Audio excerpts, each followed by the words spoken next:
અંકલેશ્વરની garden સિટીમાં પડોશીઓની તકરારે ઉગ્ર સ્વરૂપ ધારણ કર્યું હતું, જેમાં બે મહિલાઓએ મળી કારને ફૂંકી મારતા જીઆઈડીસી પોલીસ મથકે ફરિયાદ થતાં પોલીસ દોડતી થઈ હતી।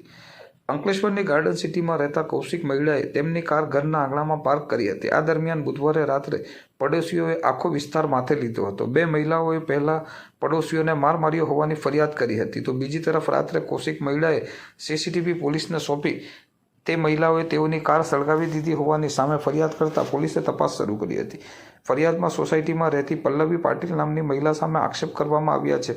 સીસીટીવી ફૂટેજમાં જોઈ શકાય છે કે બે મહિલા મોપેડ પર આવે છે અને કાર પર પ્રવાહી છાંટી કાર સળગાવી ત્યાંથી નીકળી જાય છે। આ અંગેની જાણ થતાં પડોશીઓ ભેગા થઈ ગયા હતા।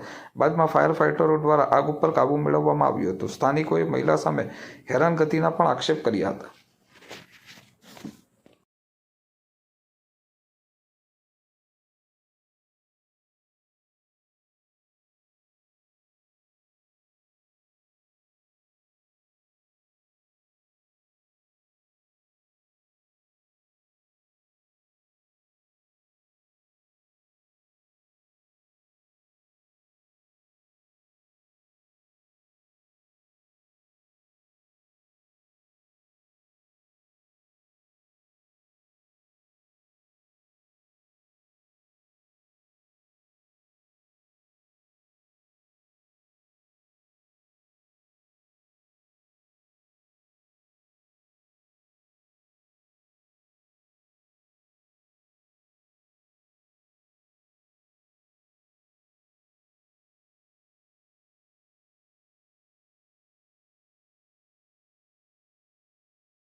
મારું નામ કૌશિક મહિડા છે।